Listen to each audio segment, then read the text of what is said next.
Welcome. Thanks everyone for coming. We are thrilled to have our special guest speaker here this morning to give our Department of Medicine grand rounds.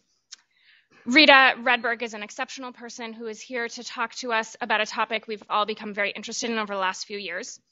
She did her undergrad work at Cornell and went to med school at the University of Pennsylvania, and also went to the London School of Economics for a master's in health policy and administration before doing her residency at Columbia, where she stayed on to do her fellowship in cardiology, and then she later did a non-invasive cardiology fellowship at Mount Sinai, and has worked clinically a few different places before landing at UCSF, where she's now a professor of medicine and the director of women's cardiovascular studies. She's also an adjunct associate of the Center for Health Policy, Center for Primary Care and Outcomes Research at Stanford. And she's probably best known for her role as editor-in-chief of JAMA Internal Medicine, which was formerly known as the Archives of Internal Medicine. She's on dozens of committees and nonprofit advisory boards. She works with a lot of working groups in cardiology and women's health. And she has done extensive government service, lots of congressional testimony on cardiac devices, consulting for the FDA, working with the NIH on the Framingham Heart Study Laboratory Review Committee, much, much more. And she has presented at hundreds of meetings all over the country, around the world. And she's been quoted, interviewed, profiled in several hundred media publications and broadcasts, including the New York Times and WebMD. And she's usually offering her expertise on women's cardiovascular health and often comments on resource utilization and unnecessary testing, including a recent op-ed in the New York Times looking at the use of statins and whether we really need to have all those patients on statins who are now getting that recommendation. So she's here today to talk to us about her important topic of less is more. And her talk today is entitled, When Less Healthcare is Better for Patients, Examples for Less is More. Please welcome Dr. Redberg.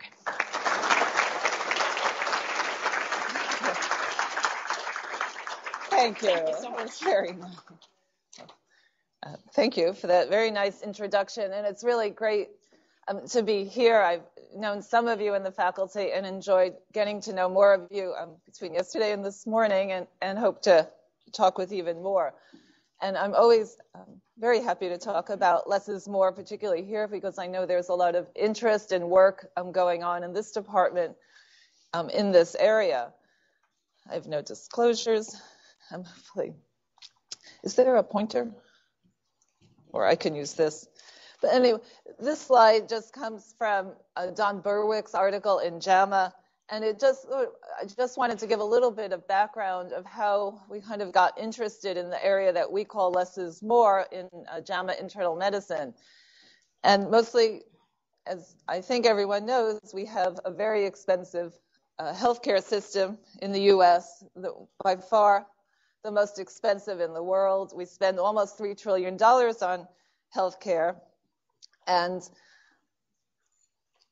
it's estimated that at least 30% of that, as I'll show in the next slide, is in waste or unnecessary care. And that's what you can see here highlighted. In terms of the billions, it's anywhere between 158 to 226 billion is estimated to be just from overtreatment in the United States in 2011. This is from the IOM report, Best Care at Lower Cost, that came out last year. Again, that shows we have not just the most expensive system, but our costs are going up rapidly in the last 10 years. There was a slight decrease in the rate of rise in the last year, and there's a lot of discussion over what that was due to. It's not clear at this time whether that was due to the overall downturn in the economy or whether there are actually some real trends that are slowing the rate of rise. But the rate of rise is still much higher than the consumer price index, and we're still spending way more money per person than anywhere else in the world. And I think the question is, what are we getting for that money? Does that mean that we're all healthier and living longer? And unfortunately, the answer is no. It's estimated in this IOM report that total waste could pay the salaries of all first response personnel for 12 years. There's a lot of concern that our costs of healthcare are now starting to crowd out other social services like education in particular. That report which came out just about a year ago, a little more, got a lot of coverage and interest in the idea of waste in the healthcare system, and also pointed out ways to reduce waste and to sort of improve the overall quality and accessibility of our healthcare system. And we certainly hope that that's where we're going. There have been, just to mention a few other books. Gil Welch is at Dartmouth and writes a lot on overdiagnosed. Shannon Brownlee wrote Overtreated. She's actually one of the editors for JAMA Internal Medicine for our Less is More section. So, Deborah Grady and I a few years ago were talking about how did we get to where we are in healthcare, and we think that a lot of it is our current paradigm of healthcare, where we kind of assume that if a little bit of healthcare is good, then more must be better. And we also kind of embrace technology, and certainly we've had a lot of advances in technology, but I think there is a little less questioning and evidence to support new technology than is in our interest. And there's sort of an unspoken assumption that a new technology is always better than an old technology, and that in general a technology is better than older, old-fashioned methods like talking to patients. And a lot of now when we talk about prevention, if you look at the Medicare preventive things, it's about getting tests. And as I really tried to emphasize in the New York Times op-ed that you mentioned, I don't think prevention of heart disease or of just general lifestyle habits, so not just preventing heart disease, but it happens those same diet and exercise and not smoking also prevents cancer and is associated with longer life. But I don't think that's about getting tests. I think it's really about getting back to good advice from the profession as well as public health and in general from society on the importance of diet and exercise and smoking cessation in maintaining good health. And so we launched the Less is More section, saying that medical care needs to be the right test or treatment for the right patient at the right time, but not just the sort of blithe assumption that more is always better. And in particular, all care has benefits, but it also has risks. And what we focus on in this series is tests or treatments that have no known benefit. And of course, there's always risks. And so that's how we launched. And that was in 2010. We launched with this editorial. And it is actually surprising to me how many, we're getting a lot of increased submissions. And certainly I urge you all to send us any articles or cases, and I'll mention that more. But I am continually marveling at how many things outside. Obviously, I'm a cardiologist, and so I started this knowing cardiology best. But certainly, although cardiology, is very common because heart disease is very common, you can find examples where we're doing things that have no known benefit and definite risk in all fields of medicine. And we just tried to highlight sort of some of the broad categories of where we see overuse. And it starts, really even from little things, all those lab tests, for example, that are ordered, in daily hospital patients as well as in the emergency room. Every time someone comes in, they get a battery, certainly in most emergency rooms, of a series of tests, any kind of dizziness, faintness, any funny kind of pains, from here to here, you're going to get troponins and BNPs. Admission chest x-rays, routine ECGs. And we just try to emphasize that it's important when ordering any test, even if it's just a lab test, to think about what are you going to do with that information? How is it going to be helpful in formulating a treatment plan? Will it lead to, sort of change in management, better outcomes? And could you have gotten that information from without doing the test? And that seems like a lot, but I think it's really actually important to consider that. I'll say we recently had a strike at UCSF actually 2 months ago and again yesterday from the technical people. And the administrator sent out an email that said, only order lab tests you think are really necessary because we're really down. And I thought, well, but it was very interesting. And actually Chris Moriarty's and I and a few other people are looking at the change in ordering behavior during the strike and then what happened immediately after. And I mean, we haven't finished that analysis, but clearly you can decrease lab ordering, but it seems to go right back up. And so what that says to me is it's more culture of medicine than actual, of course, science.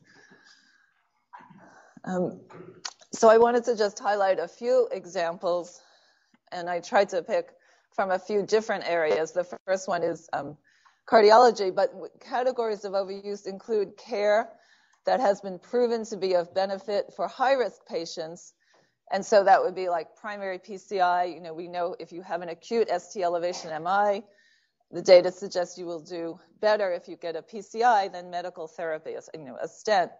However, as you get progressively less sick and less acute, the data for supporting the more invasive procedure gets weaker. And certainly the data to support PCI with patients who have no or mild chest pain compared to medical therapy, I would suggest isn't there at all. Yet it looks like more and more of the interventions we're doing in cardiology are in exactly this group, patients with no or mild chest pain. And it's true also, you know, when you take groups with low absolute risk, so basically, you know, healthy people, and this is screening. So a lot of the examples are from screening because it seems like we've shifted onto this interest in early diagnosis, and I'm not sure that we're always doing patients any benefit with this shift. Some examples, although there are lots, are asymptomatic carotid disease, and I think there is a study going on, but there's certainly, although carotid endarterectomy seems to be beneficial in people who have had strokes, you know, doing carotid ultrasounds for screening and then often the carotid stents for people that are asymptomatic is not established. The same with lots of testing and workup for atypical chest pain in very low-risk patients. The same could be said also, I would say, for low absolute risk in terms of statins. You know, that was a lot of what I tried to express in that op-ed. When you have a healthy person, it's very hard to improve their outcomes with statin medications, and there are lots of risks to the statins. And in addition, if they're initiated too early, it's, you know, there was a suggestion recently that we start statins in childhood, and of course, there isn't any data to suggest screening and starting statins for children. And of course, lots of risks. And the same for persons over 75 years old. And I actually just saw the chairman of the guidelines, it looked like, said at an American Heart Association meeting yesterday, specifically on the guidelines, that statins should not be initiated for persons greater than 75. But specifically, just going back to PCI as the example, I highlight the COURAGE study here because it, I think, is the best known, although there were a lot of studies before and after COURAGE that have compared medical therapy to PCI, percutaneous coronary intervention. And as you can see here, first of all, I'll say, and I'll show again in the next slide, there's no difference shown in any of these studies in the incidence of heart attack or prevention of death. So it's widely agreed that you go do equally well in terms of those hard endpoints if you get medical therapy or if you get a stent. What the COURAGE study did show was that in terms of freedom from angina, so having your angina go away. So first of all, you can see in this study, about 12% of the people didn't have angina at the start of the study. But at the end of the study, which was a 5-year study, there was no difference in the people who did not have angina. It was 74% in the PCI group and 72% in the medical therapy alone group. There was a difference, as you can see here, 66 versus 58 after 1 year, which disappeared as statistically significant after 3 years and stayed that way after 5 years, which, you know, most people doing well in medical therapy. I think there are other issues here, and we'll talk a little bit in a few minutes about kyphoplasty, but to me, the problem with all of the PCI studies is that they were never done with a procedure-based control group. And so in all of these studies, including COURAGE, you had one group that went to the cath lab, knew they got a procedure, and the other group got medical therapy. And then the only difference you see is in subjective endpoints. Well, we know that just getting a procedure makes a lot of people feel better, even if it's a sham procedure. And I say that there is no way to know if this small change after 1 year was due to getting a PCI or whether it was just the fact that you had any procedure at all. And that if you really want to know if it's a PCI that's helping to prevent angina, you have to do a control where both groups go to the cath lab and they're not told who got a stent and who didn't, and then see if there's any difference in symptoms. And I'll mention it again when we get back to the kyphoplasty, but it is what was done with kyphoplasty, and although that was believed to be widely effective in reducing symptoms before the sham control studies were done, it was shown to be equal. The sham control group did just as well in reducing symptoms when it was done with a sham control. And so in general, I think it's important when you're doing procedure-based studies to have a procedure in both groups. We looked specifically at, did courage change the way we practice medicine? And so this was work led by Bill Borden, who's at Weill Cornell. We used the NCDR in order to compare the use of optimal medical therapy before courage and after courage. And we thought that we would find an increase in optimal medical therapy use after courage because the study got a lot of publicity and clearly showed you did equally well with medical therapy in terms of reduction of heart attack and preventing death. However, as you can see, there was actually no change at all before the courage study and after the courage study. And perhaps even more surprisingly, there were a lot of people that were getting PCI who had never been tried on medical therapy. And while certainly you could say that some people might have a reason to get a PCI without being tried on medical therapy first, and we were only looking at stable coronary disease, I don't think you could argue that the majority of people had a reason to go on to PCI without being tried on medical therapy first. And I will point out again, so this would be in our less is more category, a procedure that has no clear benefit and does have risks. And of course, there are multiple risks of PCI, including vascular complications, in-hospital mortality, the late stent thrombosis, and of course, the associations with being on dual antiplatelet therapy for a year or longer. Now, these aren't very common, but again, if you have an alternative that doesn't involve subjecting yourselves to all these risks that works equally well, I would suggest that these are risks that one should be considering and certainly telling our patients about, and that is their choice.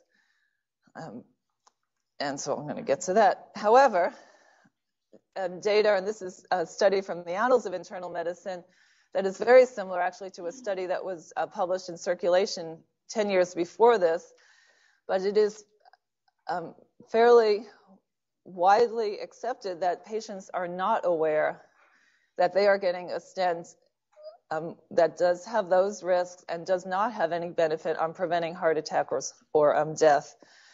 This study, what they did is actually talk to patients who had an elective cardiac cath, and they also talked to cardiologists. So first of all, you can see that at least 1/3 of patients now who are going on for cath and PCI are asymptomatic. So in a group where even if you believe that it's better for relieving symptoms, they don't have symptoms. And only 43% had angina to the point where it limited their activity. However, most of these patients, 88%, believed that having a stent would reduce their risk for having a heart attack. The patients, they asked the patients as well as the physicians, did they have angina? And the patients were much less likely to report that they had angina than their physicians were about the same patients. The cardiologists seemed pretty well informed. 2/3 of them, or 63%, believe that the benefits of PCI are confined to symptom relief. However, they gave them some different scenarios, and even in the scenarios that clearly identified no benefit of PCI, 43% indicated that they would still proceed with PCI in those cases. And Actually, I did some work with Grace Lynn and Adams Dudley at UCSF probably 5 years ago, where we did focus groups and talked to cardiologists and internists about why they would proceed with PCI in cases where there was clearly no benefit. And we did hear a lot of very interesting reasons. A lot of times things like the patient wanted this test, wanted this procedure. We're afraid we would get sued. We know the data doesn't show it, but we think it's better. And so I think, and we heard those from people who were in capitated systems as well as in fee-for-service systems. So, I think clearly fee-for-service leads to a lot of the unnecessary care we have, just because when you have a system that rewards high volume, we have a high volume system, but there are clearly a lot of other issues and culture of medicine that also lead to this unnecessary procedures. And this was from a study that John Noseworthy from Mid-America Heart published in Circulation almost 10 years ago now. And basically, they looked at the quality of life scores of people before and after PCI. And as you might expect, the people that did not have angina, and those are the ones in blue, well, most commonly, they had no change. So they had no difference in their quality of life because they already were feeling okay. But in a lot of them actually had a decrease in quality of life, as you can see. And so it's just important to realize that we really do need to consider risks and benefits, and also to tell our patients about risks and benefits, because I don't think that 88% of patients who are going on to have a PCI for stable coronary disease should mistakenly believe that it will prevent an MI. And I suspect that a lot of them would not choose to have that procedure unless they were under that mistaken impression. Finally, this was just another study and analysis of the NCDR data, the big ACC registry of cath PCI. And I put it up just to show, this is now a few years old, but that things have really changed. Certainly when I was a fellow back in the 80s at Columbia, all of the patients that we cathed, well, pretty much all of them had angina. But now 30% have no symptoms, 37% have atypical symptoms, which I would say is a very low risk group for coronary disease, and only 33% are actually presenting with angina. And so I think, again, it's that shifting to our lower risk group and having a lower threshold for doing testing and procedures. And this was a paper that we published from Judy Hockman's group 2 years ago, in when we were then called Archives. What they did was look at whether the OATS study, so that was the occluded artery study that showed that there was no benefit to doing PCI in patients who had had an MI if it was more than 24 hours after. And they looked at the NCDR registry to see how much that study, and that study was considered to be so well done and so important that the guidelines were actually changed a few months after that study. But despite the change in guidelines and the findings in the New England Journal from that study, there was actually no decline in the monthly rate of PCI done for occlusions after the publication of the OATS study or after the guideline revisions. And so it just suggests that we need to do our own kind of thinking and working about what are the reasons that physicians choose to do procedures that seem not to be offering a benefit and do offer, all procedures offer risks, and then to work on how we can do better. Okay, I said I wanted to talk a little bit also about screening. And of course, screening is doing testing and looking for disease in people that are asymptomatic, or one could say pre-symptomatic, if they're going to eventually get symptoms, and that may or may not be true. But the idea is that early detection is better than later detection, and that then you could offer a treatment and intervene early and improve outcomes. However, there are several biases associated with screening tests that I wanted to mention, and I will give a few examples. The only one I'm going to talk about is PSA, prostate specific antigen, although mammography is also one of these that, again, as we know, when the task force recommended that there was not benefit to women in the age groups between 40 and 50 for mammography, there was a huge uproar for a lot of different reasons. And it was actually after that, when Deborah and I were talking about, what was the reason that was so poorly received, that we thought it was a good idea to launch the Less is More series and try to inform the discussion with more evidence and give it a place to have it in the journal.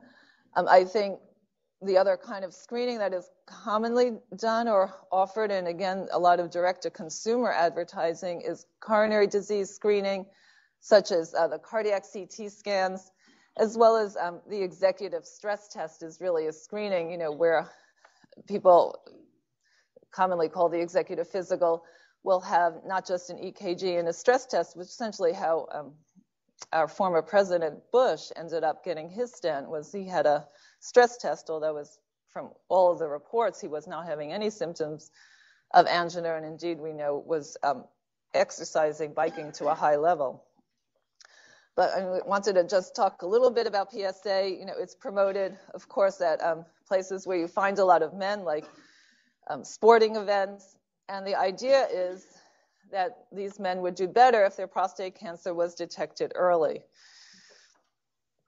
However, are you familiar with lead time bias? I'll just say for a moment. So in general, for a screening test, the idea with screening is that you've diagnosed someone earlier. But what this is trying to show is that this is person's lifespan and they die here. Because you picked them up with screening, you found that cancer earlier, and it might appear that they're living longer, but their actual date of death is exactly the same. The only thing that you've changed is that you've diagnosed them earlier. So they haven't actually lived longer, they just were diagnosed earlier, and that is what is adding on to the apparent increased survival. Because as you see, if you waited till they got symptoms, which might be a few years later, they die at exactly the same time. And it's actually a very relevant point, because if you look at all of the recommendations, certainly on cancer screening, and that's breast cancer, prostate cancer, colon cancer, the endpoints are cancer-specific mortality and not all-cause mortality. None of those tests have actually been shown to improve all-cause mortality, which means that you're still dying at the same time, although you may die of something besides, for example, colon cancer. And then the length time bias is related to the fact that screening tends to pick up disease that is more slowly progressive. So what all these arrows mean is that these are kind of slow-growing cancers, and so there are more of them around at this one point in time that you've done the screen. And these are the rapidly growing cancers, which are the ones that are more aggressive and thus more deadly. And one of the reasons it's thought that mammography hasn't shown a big benefit in those younger women who tend to have the more aggressive cancers is because those cancers that are more likely to kill you are the ones that grow more quickly, and they are not detected within the screening intervals that we recommend, even a year or two for most of the cancer screening, and that's called length time bias. The other bias is that in general, people that go for screening are, like any people that take care of themselves and go to the doctor or take vitamins, or the ones who used to take estrogen replacement, they're the people that are healthier to start with because they want to do things to take care of their health. And the other problem with screening, of course, is the overdiagnosis, is that we find things, for example, with mammography, the ductal carcinoma in situ, which may have never progressed into a malignancy, may have never caused a problem, but having found it on screening, it ends up getting treated because it's very hard for us as doctors and for patients to know that they have something called cancer that we're not going to do anything about because everyone's very afraid of cancer. And as you know, there was a recent article by Laura Esserman, one of my colleagues in JAMA, Laura Esserman and co-author, suggesting that actually we should get rid of the name of ductal carcinoma in situ because anything that had carcinoma in the name was very hard to tell women to ignore, and it was her belief that we should not be treating them. Of course, I don't know if you can see this, but it can, of course, lead to interesting dinner conversation. This just says, tell them that hilarious story about your colonoscopy. But of course, it's not really a reason for screening. So getting back to prostate cancer, this was a study from BMJ that came out, I think, the year before the U.S. Preventive Services Task Force most recent pronouncement on prostate cancer. This was a meta-analysis that looked at the overall relative risk of mortality in all of the trials, and as you can see, there was absolutely no benefit. They also noted that there was no information on the quality of life impact of screening and little information on the harms of screening. And so I think really if we wanted to know the real answer on does screening help people to live longer, we need to do a randomized trial of screening with overall mortality as an outcome, which certainly would be costly and take a long time. But I would say we're now spending billions on screening people and treating them for things that we don't know are actually helping them to live longer. And again, when you're taking a healthy population, and it's the same issue, I think, with primary prevention and statins, I think you have to have a high bar to intervene on a healthy population because you're taking people that feel well and turning them into patients, taking a pill every day or getting testing or being labeled as having something, even if it's ductal carcinoma in situ. And that really does change someone's quality of life in a negative way. And if we're offering them improvements in some long-term way, I think one can justify it. But I think right now we don't have the evidence to support that for a lot of the screening we're doing. This was written in the New York Times a few years ago by Richard Alblin, who was the doctor who developed the PSA test, called The Great Prostate Mistake. He said, "I never dreamed that my discovery would lead to such a profit-driven public health disaster." And then, of course, this task force, the recommendations went out in draft in 2011 and were finalized in May 2012. And as you know, were not also received very well. But the U.S. Preventive Services Task Force did recommend against PSA screening for prostate cancer, period. It was a grade D recommendation because many men will be harmed and few, if any, will benefit, they stated. And this I took, there was a New York Times Magazine article, actually by Shannon Brownlee, on PSA around that time. And this is David Newman, who has a website called thennt.com, which looks at numbers needed to treat, which I don't have time to talk about now, but it's a very interesting website, which I recommend you looking at if you're interested. But this is essentially the kind of data he has on the website with numbers needed to treat. So for prostate cancer, he says if there are 100 men in the room, 17 of them will be diagnosed with prostate cancer, and 3 will die from it. But of course, we don't know which 17 and which 3. So now imagine there's a man with a white coat who has 17 pills, one of which will save the life of one of the men with prostate cancer. You'd probably want to invite him into the room. However, after handing out the pills, the man in the white coat randomly shoots one of the 17 men dead. Then he shoots 10 more in the groin, leaving them impotent or incontinent. Well, you might rethink whether you're inviting that person into the room, but that is essentially what we're doing with PSA screening. You know, we focus a lot in the media on the benefits, in the medical literature, on what are the benefits, what are that one life that will be saved, but not about the one person that will die of complications of the screening and subsequent testing, and the other 10 men that will become impotent or incontinent due to the surgery. So I think in summary for screening in general, it's when used appropriately, it can and does save lives, but we should consider that there are multiple biases in the data. You can take someone who's healthy and make them well and make them unwell, and that there often leads to harmful interventions for diseases that would have never caused a problem. And so Gil Welch, again at Dartmouth, wrote this op-ed in the Times about a year ago: if you feel okay, maybe you are okay. Okay, I wanted to mention this paper that we published in JAMA Internal Medicine this year that came from the group at the University of Washington, along with Rick Deo, who is now in Portland. But they have done, of course, a lot of really important work on back pain. This is the study I was mentioning. Augmented therapy is kyphoplasty.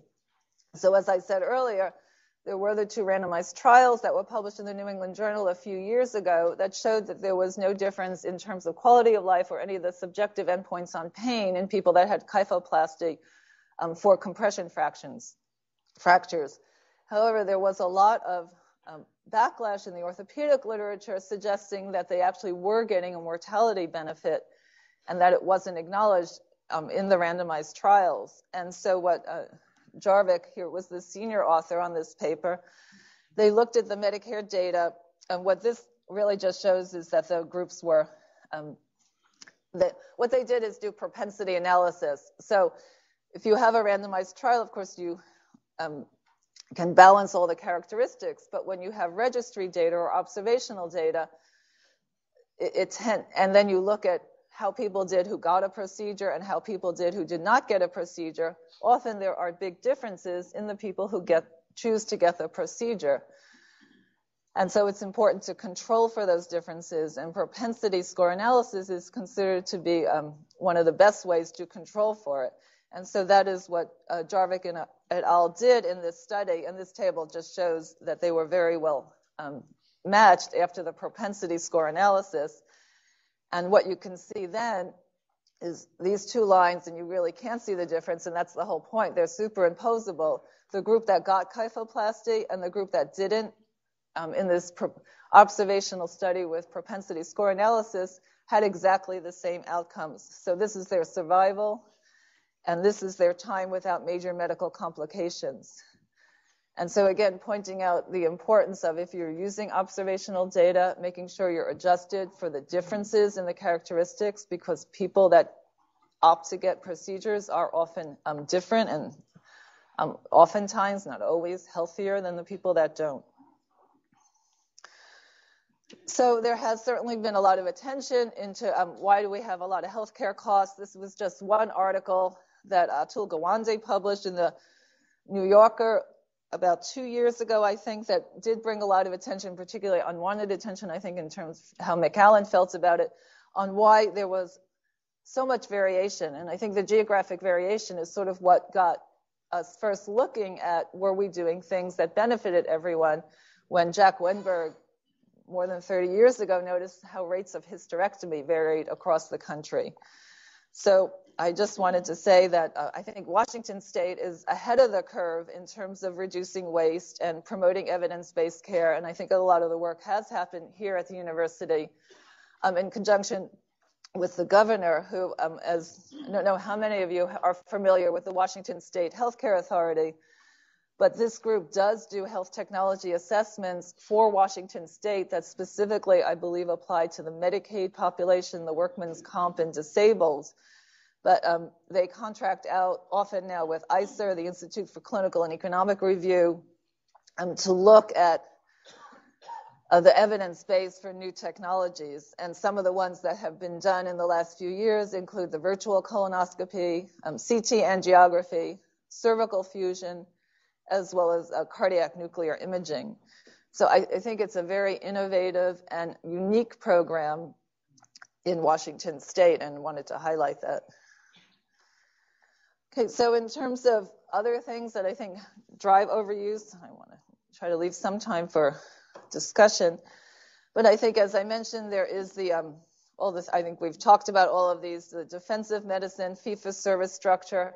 I have to just comment on defensive medicine. It's very hard to know whether tests are really ordered because you're afraid of getting sued. There certainly isn't any data to suggest that ordering tests makes you less likely to be sued. And I think the best data suggests that having a good relationship with your patient, good doctor-patient communication, is the best, the predictor that identifies doctors that are least likely to be sued.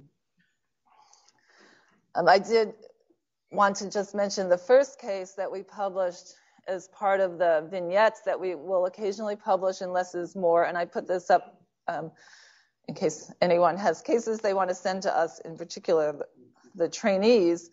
This case actually did come from a trainee, but before we launched our trainee focus, which I'll mention in a moment, This was published in 2010. So it was a 52-year-old woman who was slightly overweight, so she began a diet and exercise program.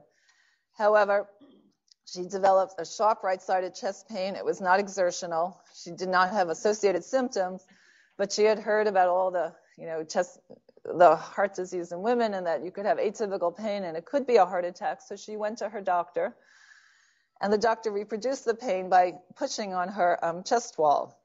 So what would most of you say about, I'm going to ask the chief residents because they're a friend. What do you think it is? Sounds like costochondritis. So that seems pretty reasonable. Certainly if you can reproduce pain by pushing on it, it's not likely to be ischemic. And she did just start this exercise program. But the doctor went on and did evaluation. Her blood pressure was very minimally elevated. Her EKG was normal. And he did run laboratories that were also normal. And so what would you do in terms of next steps? ICE, yeah, ICE sounds good.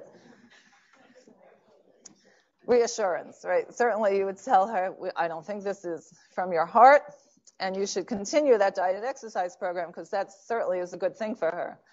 And I think the doctor did that, but just to be sure, he actually did a few other things, and it was the cardiac CT that got into some trouble. So what happened is he decided that the cardiac CT would just give her that extra reassurance. However, she had some calcium noted in one of the coronary arteries during this CT, and so she was referred for invasive coronary angiography, which did show that she had normal coronaries. However, she had a dissection during the angiography, and so it was a dissection of the LAD, and she had to have emergency bypass surgery. It was a prolonged operation, as emergency surgeries can be, and she was left with a reduced left ventricular ejection fraction. She then, went on. She had to have her graft went down. About 6 months later, she had an LAD stent. She took her dual antiplatelet therapy. Nevertheless, she had a stent thrombosis. Her heart continued to worsen, and she ended up with a cardiac transplant.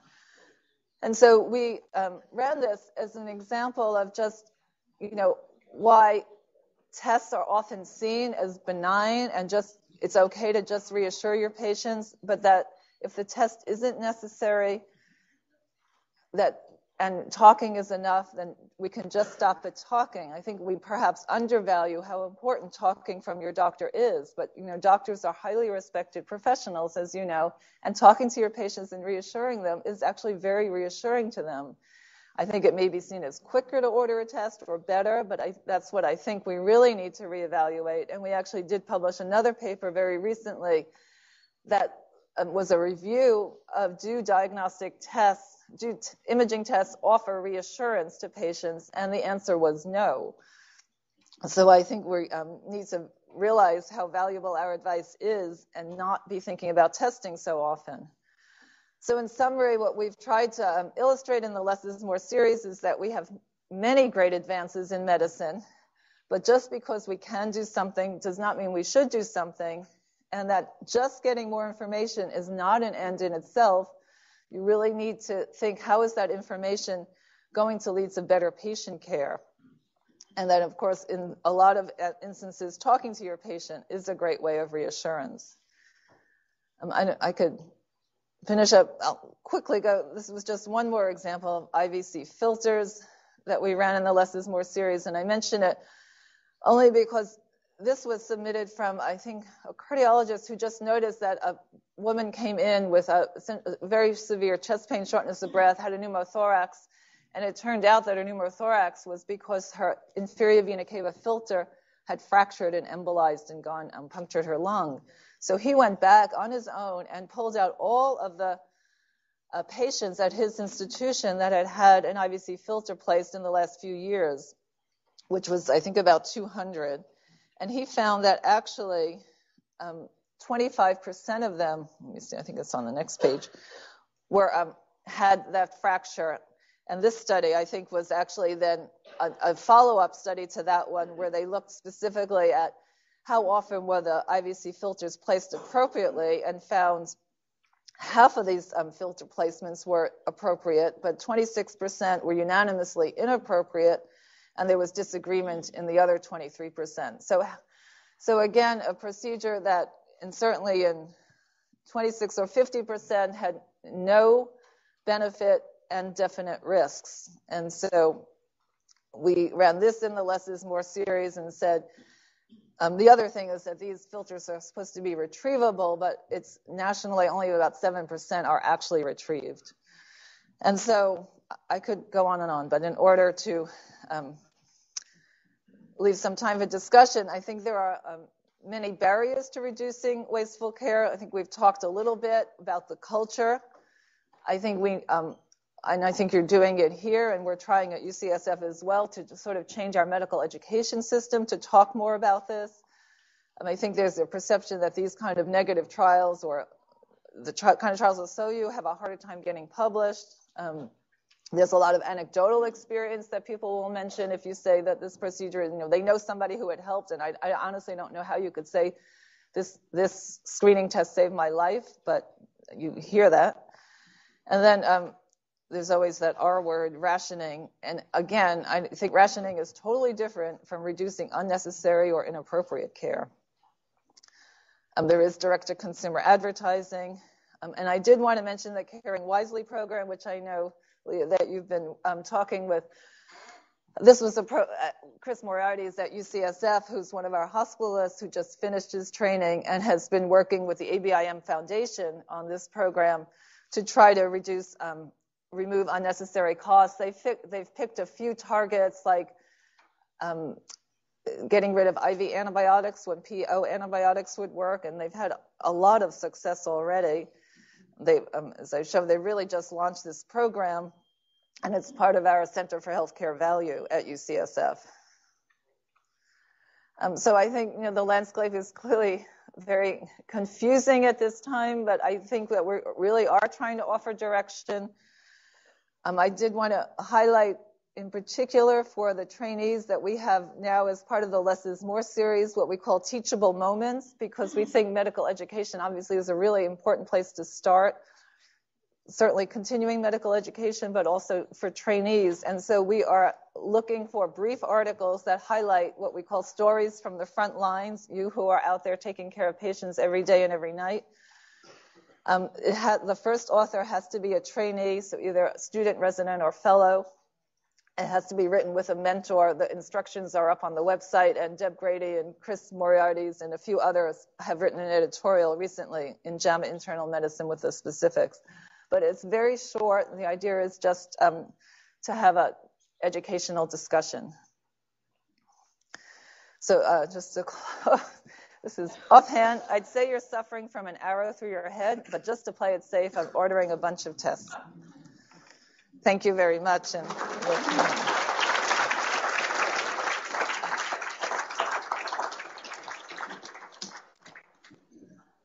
I'm happy to take any questions if anyone. Yes.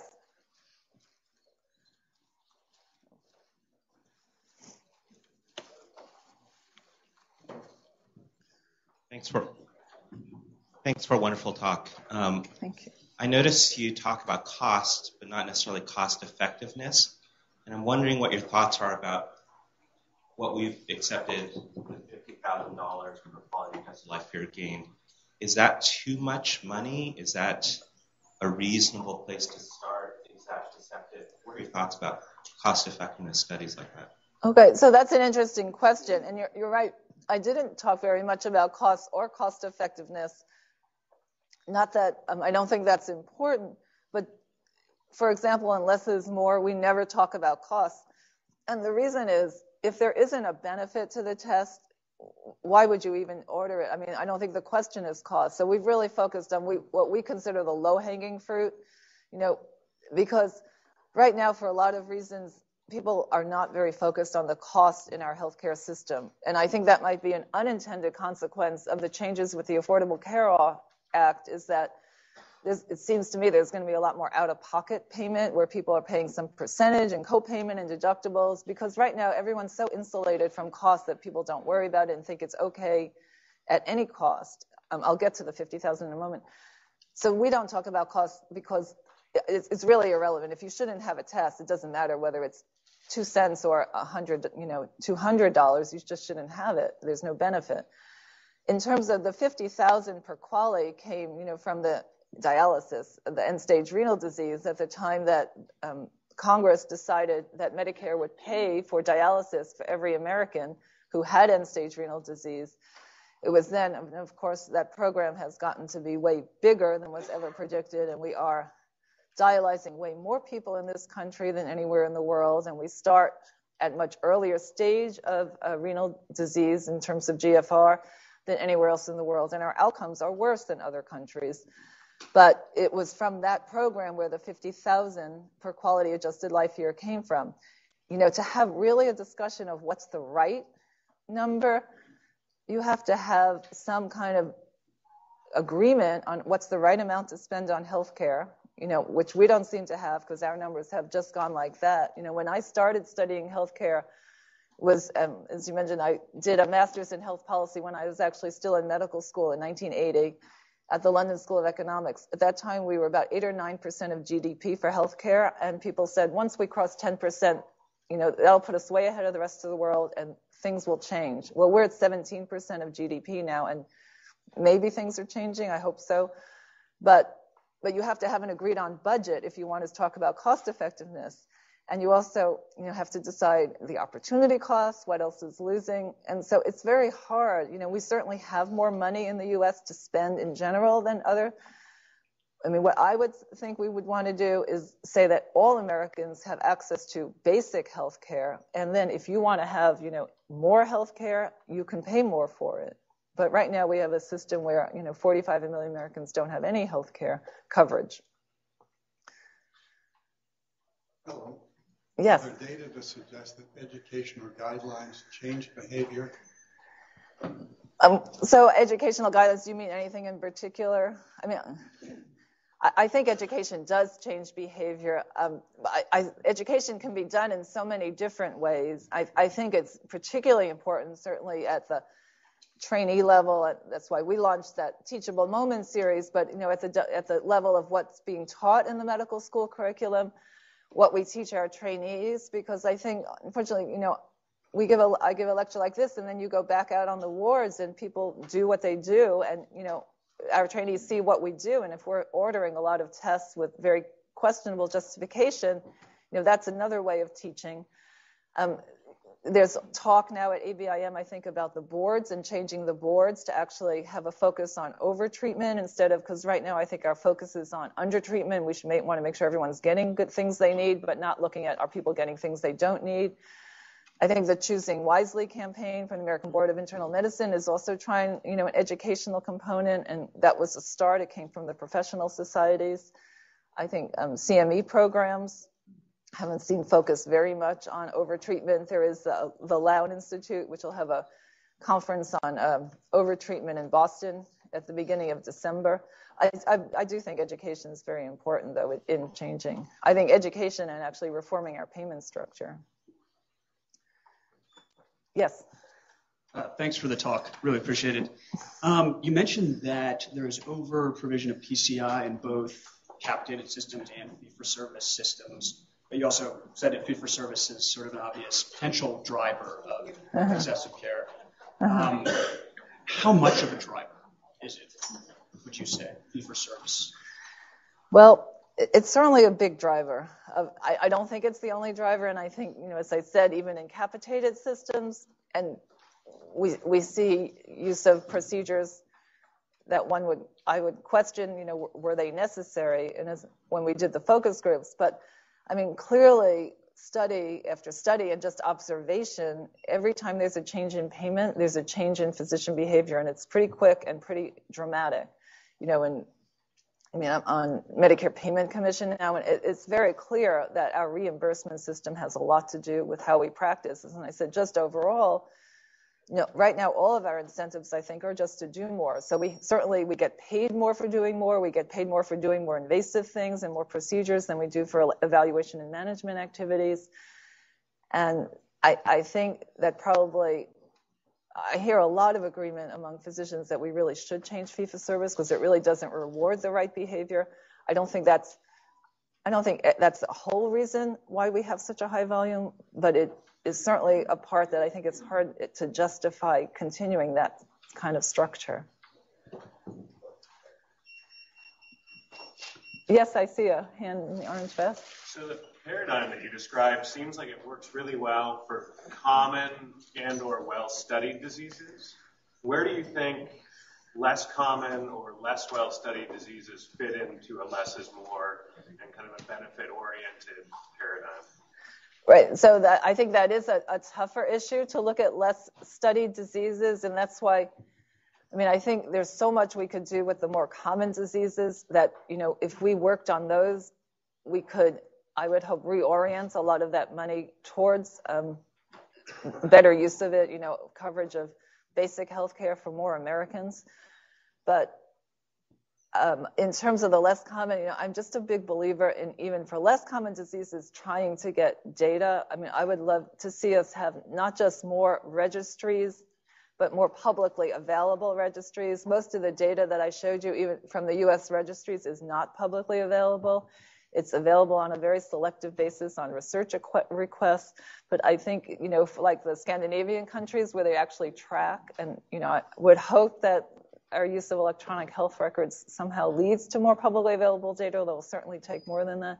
So I think it's a lot more challenging with orphan diseases or the smaller diseases because it's much harder to do the studies. So I would just hope we get more data so we can, of course, take better care of our patients. But in terms of our focus, I think we have so much work to do on the bigger things that I wouldn't touch that for a while.